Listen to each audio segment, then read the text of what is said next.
This is a Hope 1032 podcast. To live in a moment like ours, you don't realize what it's done to your soul. And the impatience part is God doesn't usually answer as fast as the internet does.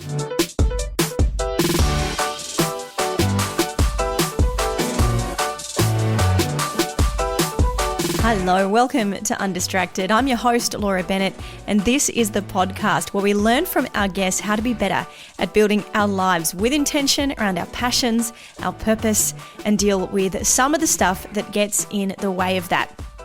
Is critical reasoning crushing our soul's ability to thrive? Are we so informed we're missing the benefits of embracing mystery and wonder? Our guest today is Christian counsellor and author John Eldredge. Known for his Wild at Heart series, which has just reached 7 million sales globally, John's latest release, Experience Jesus Really, pulls us back to the basics of human existence and questions the place of the sacred and mystical in our modern left brain world. Let's welcome John to the show.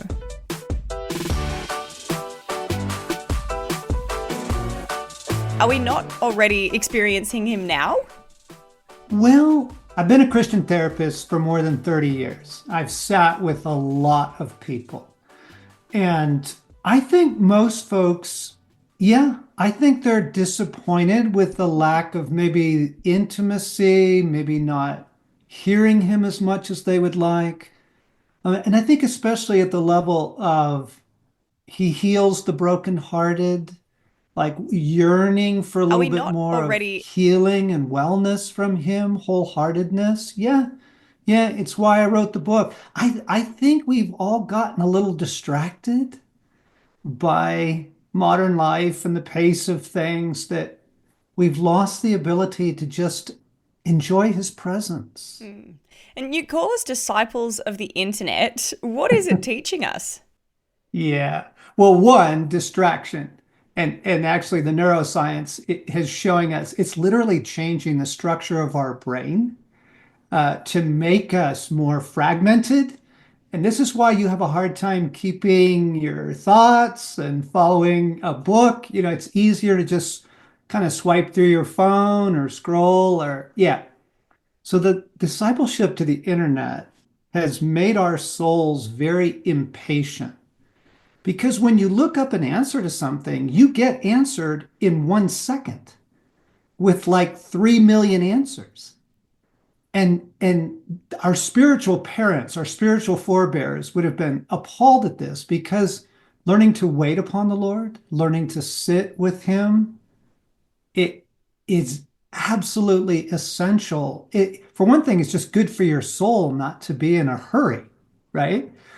This internet life has trained us to be distracted and impatient. And I think it's actually in the way. I think it's getting in the way of people's ability to enjoy a deeper life with Jesus. What's the impact of impatience on faith? Because surely, having our eyes open to more things, more answers available to us, is that not a good thing for faith that's driven by curiosity and wanting to know more and wanting to believe in something? Or is impatience something you see as more of a negative then? Oh, I love your question. Okay, there's two parts to it. So the first part, curiosity is really good. And the curious soul is an alive soul. So yes, that's very, very good. But here's the problem. Internet life constantly overturns what you thought was reliable. So I hurt my back. I need to get the right back exercises. And you do it for a couple of weeks, and then a new expert comes on and says, "Oh no, you shouldn't be exercising like that. You're hurting your back." I mean, how many weight programs have people started, and then some new expert comes along and goes, "That's terrible. You're actually training your body to keep weight." Okay, so this is internet life. Everyone experiences this, that you grab onto some expert, you've got some truth, you're grateful for it, and either the next day or the next week, it's overturned again. And so actually, in our curiosity, we become really suspicious, really cynical. Who do you even trust? Is this even the news? Like, can I even trust this? And that actually hurts our capacity to believe. Well, when you've got a Bible that says God is the same yesterday, today, and forever, the two things don't really seem compatible if God's saying, I'm a truth that never changes. Yeah, that's exactly right. Yeah. Yes, right. Again, seeking out the truth is a beautiful thing. I'm not suggesting we all get off the internet. That's not what I'm saying. I'm saying that to live in a moment like ours, you don't realize what it's done to your soul. And the impatience part is God doesn't usually answer as fast as the internet does, right? Sometimes you linger for a day, sometimes you linger for a week or more on something you're seeking the Lord about. And that was meant to deepen the intimacy. Hmm. He also doesn't like to shout, I think you've noticed. And he doesn't like to compete with the noise. And so, again, what I'm encouraging people, I'm reaching back into the practices and the lives of the saints and the mystics of our Christian tradition to say there's a way of lingering with God that is very lovely and very healing to the soul. It's like when you go to the beach and you just enjoy being there, Hmm. right? Sometimes you don't even need to get in. You just enjoy it, the beauty of it, the sound, the smells, the moisture. That's what it's like to linger with God. Hmm. Okay. But if you're rushing by in your car, you don't experience it in the same way. You look out the window, you see it, you go on. Okay. That's internet life versus lingering at the beach, so to speak, with our God. Yeah, and I think we probably like the conveniences and the pace of internet life sometimes. We want the outcome of a lingering life, but we're not so comfortable perhaps with what it takes to get there. And that word mystic or mysticism, it comes up a lot in your book. And I love that you address, the fact that it can be a word that makes some people uncomfortable, because for many, it would either be a very fruity word or one that feels completely exciting. What's your perspective? Explain, what it means to be a mystic. Yeah, so I needed a word that would kind of startle people out of their cultural moment. And to be a mystic, every Christian is already, because you believe in the unseen. You believe in God, but you don't see him, right? At least not with your physical eyes. You believe in the angels, you believe in the unseen realm. Well, that is a mystic. A mystic is someone who allows the rest of reality to be real. Here's why I'm using the word. It is because, again, nobody knew this was happening to us, but we have an overdeveloped left brain approach to our faith and our union with Christ. The left brain is critical reasoning. And among other things, the left brain hates anything it can't solve. And so it hates mystery. The right brain is relational. The right brain doesn't even think in terms of critical reasoning. It thinks in terms of connection and relationship. It's intuition, it's poetry, beauty, movies, music, and again, nature. It's how we enjoy nature, right? When you're walking in the bush, you're not thinking about, okay, so what's the botany of these trees and how much oil could we get from them? You're enjoying it, Mm. right? It's very childlike, very right brain. Most Christians have an overdeveloped left brain approach to God. And I'm using the word mystic to help us swing back into a full human experience where beauty, poetry, intuition, and relationship are just as important when we enjoy Jesus. So, at the risk of asking a question that seeks for the practical, how do we become people who embrace mystery a little bit more? Yeah. Okay. No, the practical is important because if this is just kind of up there in ideas, it's not helpful. I want to suggest an old practice of the saints, which is you create a little bit of sacred space in your day. And folks, I'm talking 5 minutes. I'm not asking you for an hour. You create a little bit of sacred space, but instead of studying, instead of listening to a podcast, instead of, got your music on, you're going to learn to linger with the presence of God. You're going to learn the old art of union and communion. Now, here's where the mystic comes in. Paul teaches us in Ephesians 3 that Christ now dwells in our hearts. So instead of like thinking of Jesus up in the heavens or praying to the Lord above, you're actually turning your attention inward to the presence of Jesus as he dwells in the depths of your own being. And this is going to open up for you an intimacy that is so sweet. You don't need content. You don't need busyness. You're just connecting with him. And from that connection, what is on the other side of that? Why would that be something to seek out? Everything else you want. Because out of the connection, he's able to address your fears. Out of the connection, he's able to address your regrets. Out of the intimacy, yes, he's able to give you guidance. You bet. He'll answer your questions, just not in a hurry. He doesn't like to hurry. Out of this intimacy, he literally heals your soul. And so, Laura, here's the secret. This is where I started writing this book. So we work with a lot of people in trauma. And I kept hearing the answers of the professional community, the mental health community saying, well, if you can get $10,000 and you can get to an expert and spend 2 years, you can get better. And I'm like, that can't be the gospel. You can't tell that to an 8-year-old boy who's being trafficked, in Chiang Mai. You can't. The soul is healed through union with Christ. This is the magic. This is the good stuff. This is the exquisite beauty. When David says, you restore my soul, he's reporting an actual experience. He says, God restores my soul, right? When Jesus says, I'll heal the brokenhearted and set the captives free, that's a real offer. And so the exquisite beauty of this inner, what I call union and communion with Christ. I don't mean taking communion. I mean, you are communing with him.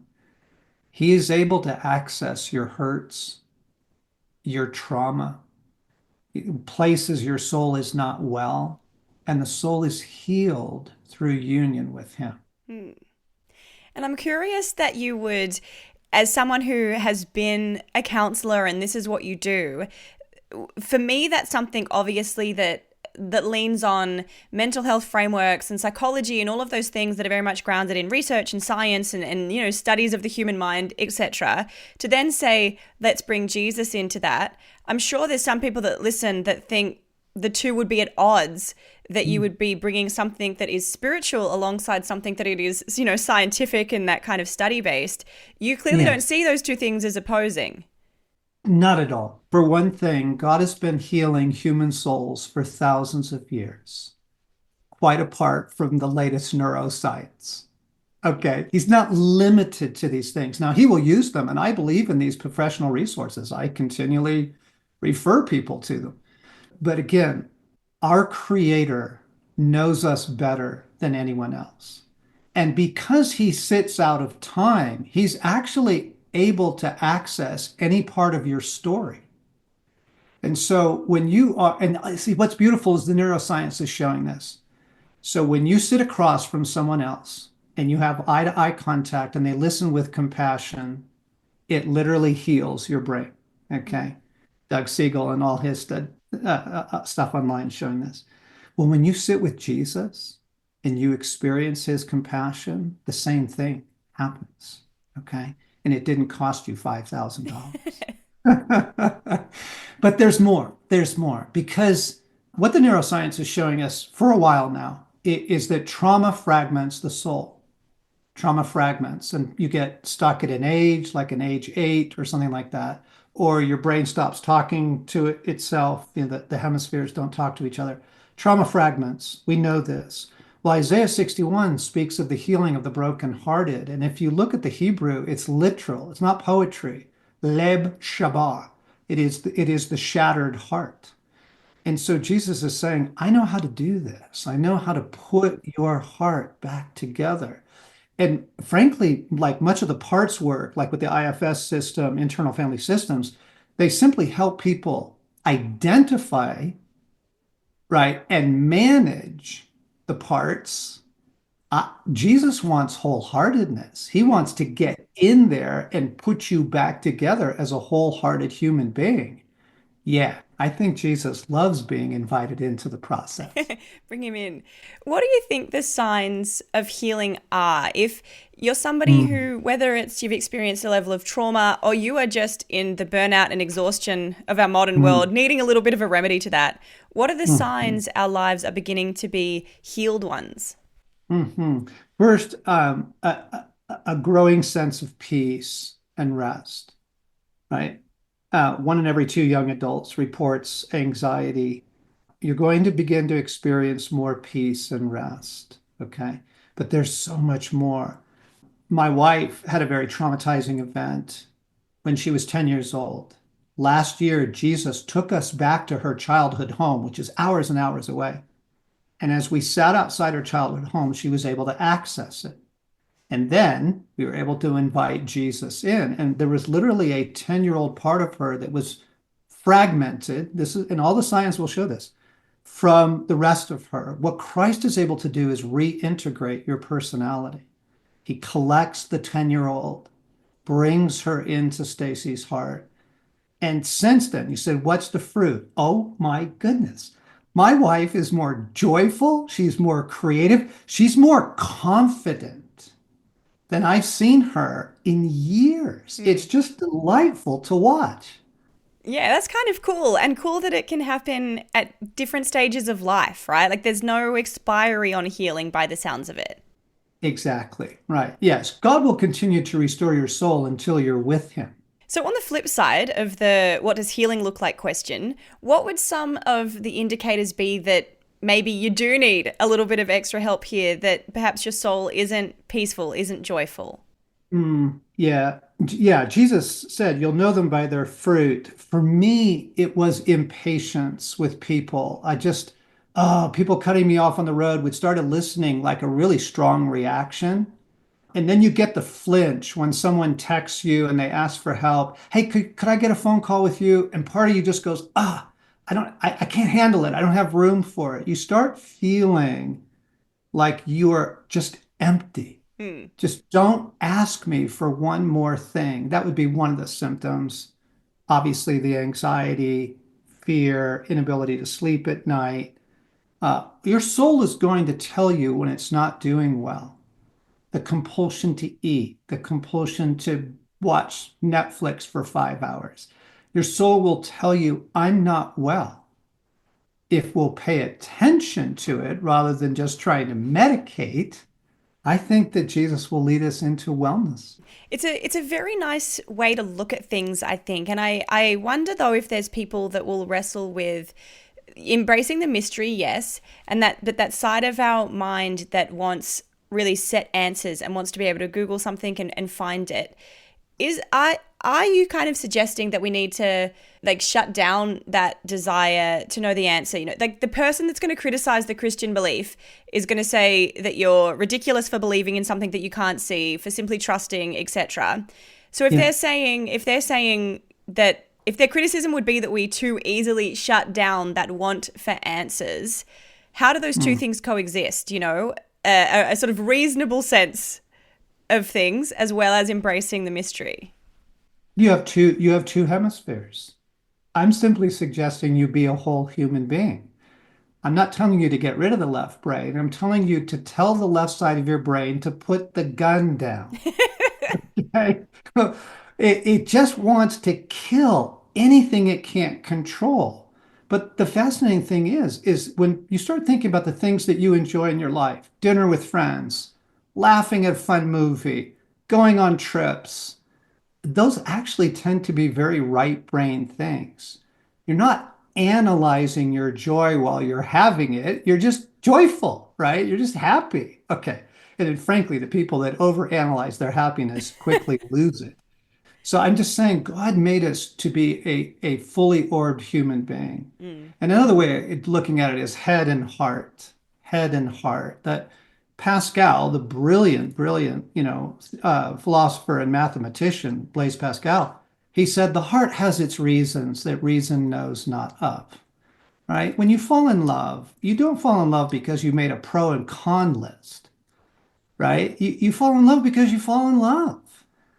You enjoy life because you enjoy it, not because you're constantly dissecting it. Mm. So there's a place for critical reason. We need to put it back in its place and allow the rest of our humanity to participate in our life. Mm. Why do you think we've, as a culture or on an individual level, become so obsessed with that side of ourselves then? Because you named it a moment ago, because it gives us a sense of control. Now, most people are very disappointed once they realize that it's not that much control. The other night, I'm very concerned about what's going on in the world, like what's happening in the Congo, what's taking place in Ukraine. And so I'm on the internet, I'm on YouTube, I'm trying to get the news. And I realized, John, if you learned every bit of that, you would have no greater sense of control Mm. over anything, right? So it's a false sense that we can control our lives. And this is the mystery thing we don't like living with. Yeah. The big offer was that information will help you secure your life. Mm. The big disappointment is that it doesn't really deliver. And that somehow being informed is the best way to be. Often people look at things to say, I want to be informed, I want to know what's happening. But is there a limit to the kind of impact of being informed? You know what I mean? There actually is. Yeah, the famous study done by the British sociologist Robin Dunbar, human beings were meant to live in communities of about 150 people. Down through the ages, these are the size of the villages. And even they've done church studies.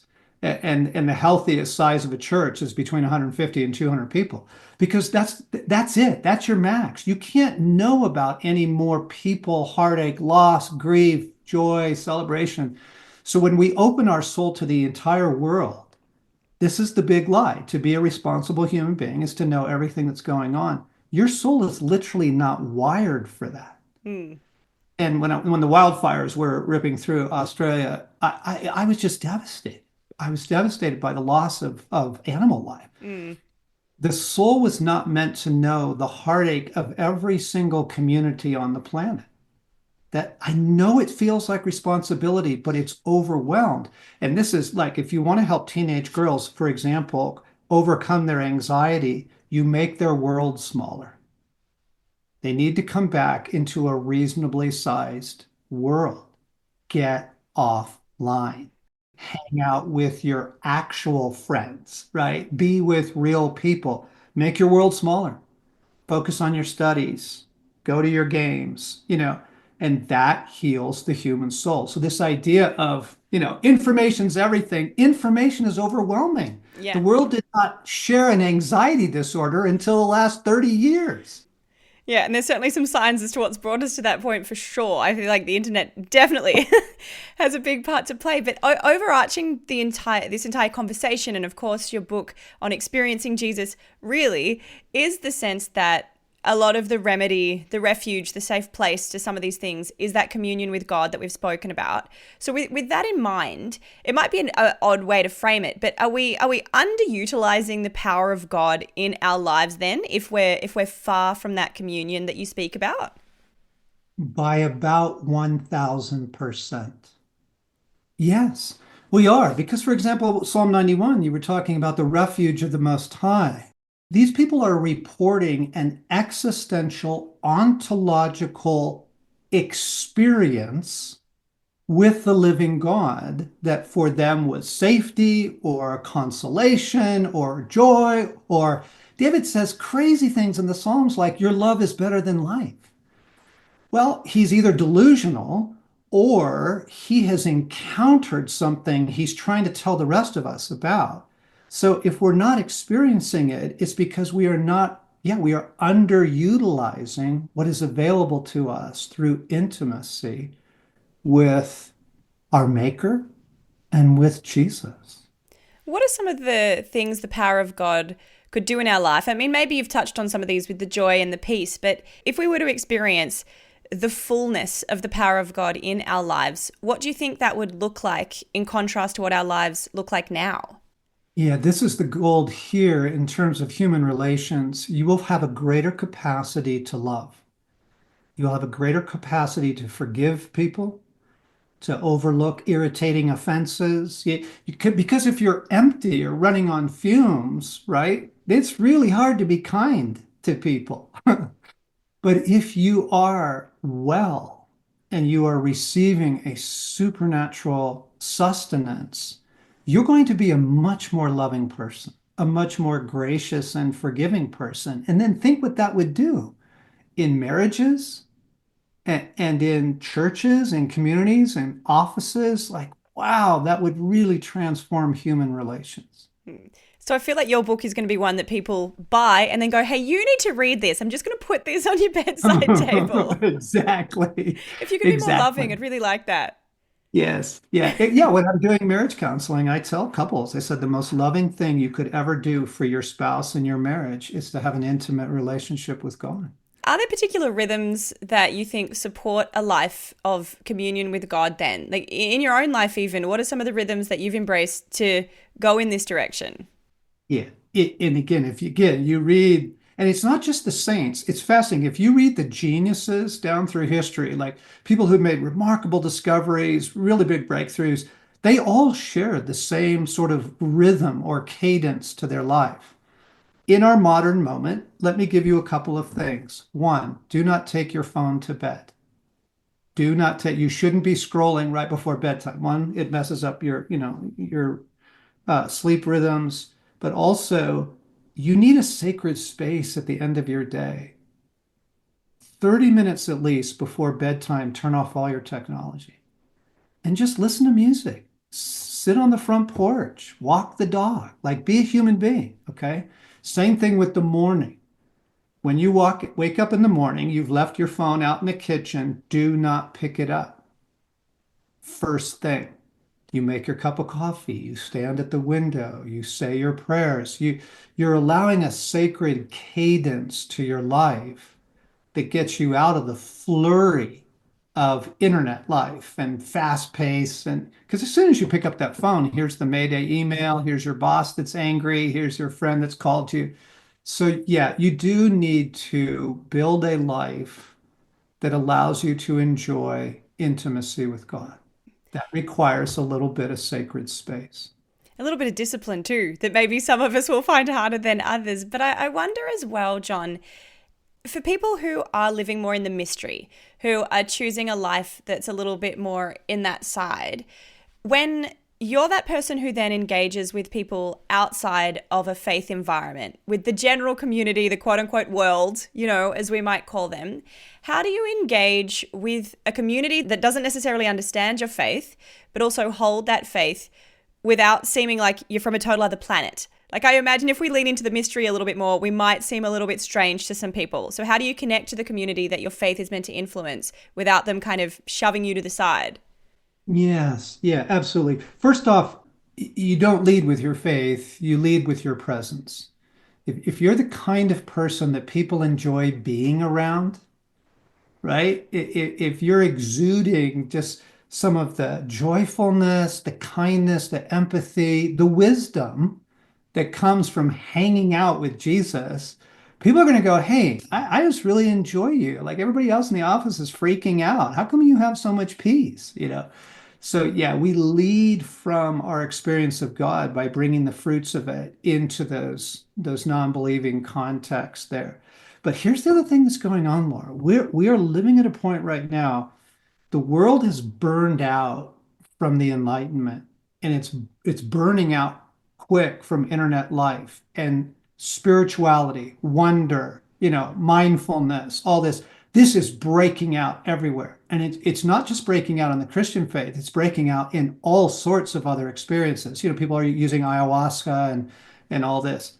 We are entering a re-spiritualized world. And I don't think these conversations are going to be nearly as difficult as they were 10 years ago. People are hungry, people are searching, right? And so I'll just ask people, hey, how's your spiritual life?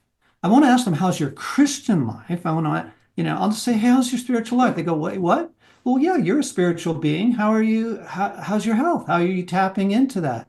Oh, I love getting down to the coast in the morning. Really? Tell me about that. Because what they're doing is encountering God there. They just don't have words for it yet. Yeah, and it's helping that articulation, John. It's such a pleasure chatting with you. There's so much more I'm sure we could talk about, but there's one question that I want to ask you that I ask many of our guests.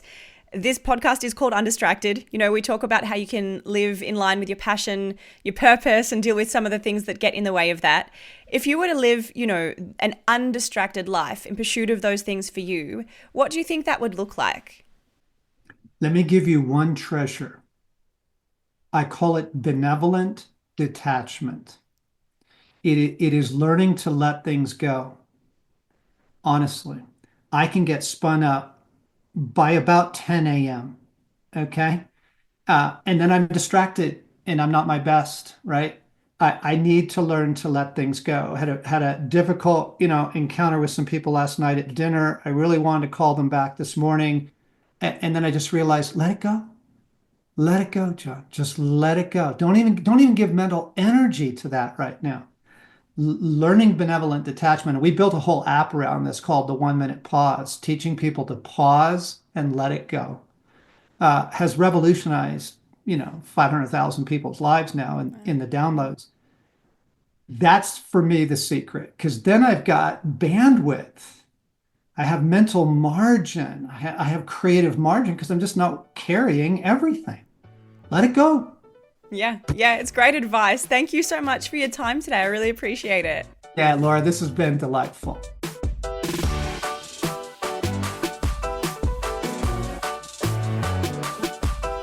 Thanks for listening to this episode of Undistracted. You can subscribe wherever you are listening. Find video versions of many of these podcasts on the Hope 1032 YouTube channel. Find me on Instagram at laura.bennett_. And until next time, enjoy living this undistracted life.